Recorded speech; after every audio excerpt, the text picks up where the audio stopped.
Shri Krishna friends, Radhe Radhe सभी को। कैसे हैं आप सब? आई होप बाल गोपाल की कृपा से सभी स्वस्थ होंगे, मस्त होंगे। फ्रेंड्स, आज मैं लाई हूँ गुरुवार की कहानी। बहुत ही अच्छी कहानी है, गुरुवार व्रत में अक्सर पढ़ी जाती है। सो मैं आज आपको इसकी कथा से अवगत कराऊंगी। कथा वैसे बहुत बड़ी है, इसे मैं एक अध्याय 2 अध्याय ऐसे करके पूरी करूंगी। तो एक शहर था जहाँ एक प्रतापी राजा रहा करते थे। वह राजा राज्य करा करते थे। वह बहुत ही दानी और पुण्य किया करते थे। दान धर्म पूजा पाठ में उनका कार्य में मन बहुत लगता था।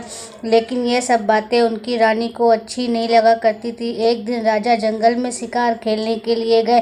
तभी एक साधु महात्मा वहाँ भिक्षा मांगने के लिए आए। तो साधु महात्मा से रानी ने बोला कि मुझे ऐसा धन नहीं चाहिए जिसे उठाने धरने में सारा समय नष्ट हो जाता है। कृपा करके कुछ ऐसा करे जिससे यह सब धन नष्ट हो जाए। तो साधु महात्मा ने बोला, कैसी पापी हो, धन से तो पापी भी प्यार करते हैं। बोली, मुझे ऐसा धन नहीं चाहिए। तो साधु महात्मा ने बोला कि अगर तुम्हारे पास अधिक धन है तो प्याऊ लगाओ, बावड़ी खुलाओ, भूखे मनुष्य को भोजन कराओ, कुंवारी कन्याओं का विवाह कराओ, धर्मशाला आदि धर्म कार्यों में धन को खर्च करो। तो बोली, मुझे ऐसा धन नहीं चाहिए कि जिससे सारा समय मेरा इसी कार्य में लग जाए। कृपा करके कुछ ऐसे उपाय बताए जिससे यह सारा धन नष्ट हो जाए।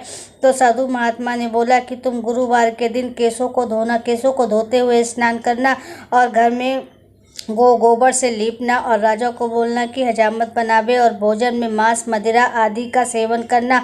कपड़े धोबी के यहाँ धुलने के लिए डालना। ऐसा करने से 7 गुरुवार तुम्हारा सभी धन नष्ट हो जाएगा और तुम्हें धन से छुटकारा मिल जाएगा। ने वैसा ही किया। गुरुवार के दिन केशों को धोते हुए स्नान किया और घर में गोबर से लिपा और राजा को बोला कि हजामत बनवाकर आए और घर में मांस मदिरा का सेवन किया। इस तरीके से 3 गुरुवार ही बीते थे कि उसका सभी धन नष्ट हो गया और वह दाने दाने को मोहताज हो गए। राजा एक दिन बोले कि मैं इस शहर में कोई ऐसा कार्य भी नहीं कर सकता, क्योंकि पहले मैं राजा था और मैं अब मेरे को इस कार्य के लिए बहुत कठिनाई होगी।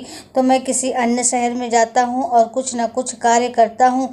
राजा ऐसा कहकर अपनी दासी और बांदी को चले गए और वो वहाँ पे जंगल में जाते और लकड़ियाँ काटते, लकड़ियाँ बेचते। जो लकड़ियाँ बेचने से उन्हें धन मिलता, उससे कुछ पैसे में वह धर्म कार्य में निपटाते और कुछ पैसे रानी और बांदी के लिए भेज देते।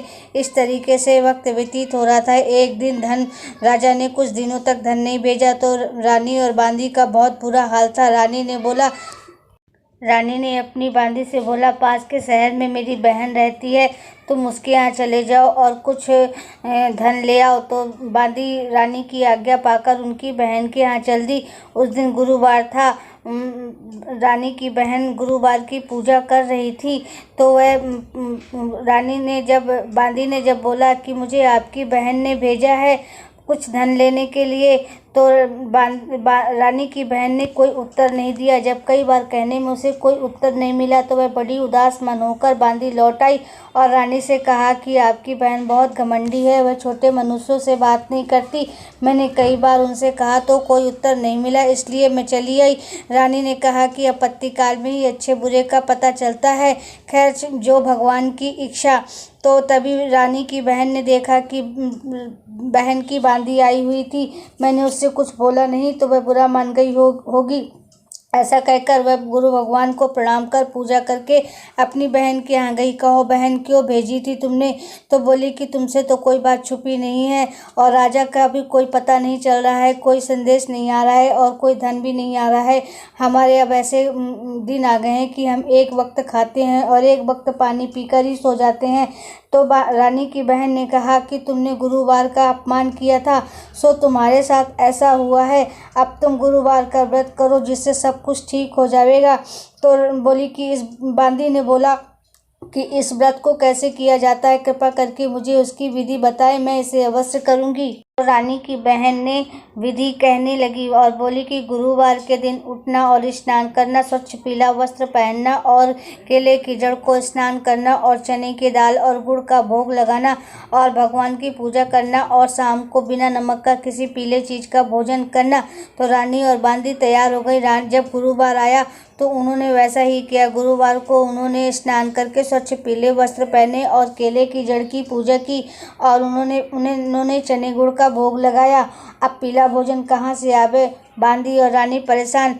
एक महात्मा 2 थालों में पीला भोजन देकर गए। तो बांदी ने रानी को कहा कि चलिए भोजन कर ले रानी जी। तो रानी जी ने कहा कि तू हमारी गरीबी का मजाक उड़ाती है, तू ही जाकर भोजन कर। बांदी ने कहा एक महात्मा 2 थाल में पीला भोजन। बाकी की कथा दूसरी वीडियो में सुनाएंगे। तो अगर कहानी पसंद आए तो प्लीज़ चैनल को सब्सक्राइब कीजिएगा। राधे राधे, फिर मिलते हैं।